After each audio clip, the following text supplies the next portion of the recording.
In this video, I am going to show you how to make your own stickers on WhatsApp for iOS. Android users might have to wait a little longer for this feature to come up, but now it's only available on iOS. Launch the WhatsApp on your iPhone and open a conversation. Tap on the sticker icon next to the field in the conversation, and then tap the plus icon in the first row of stickers.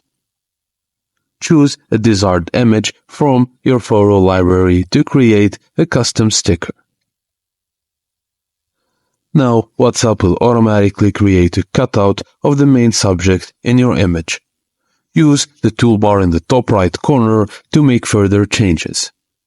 And tap on the T icon to add text to your sticker.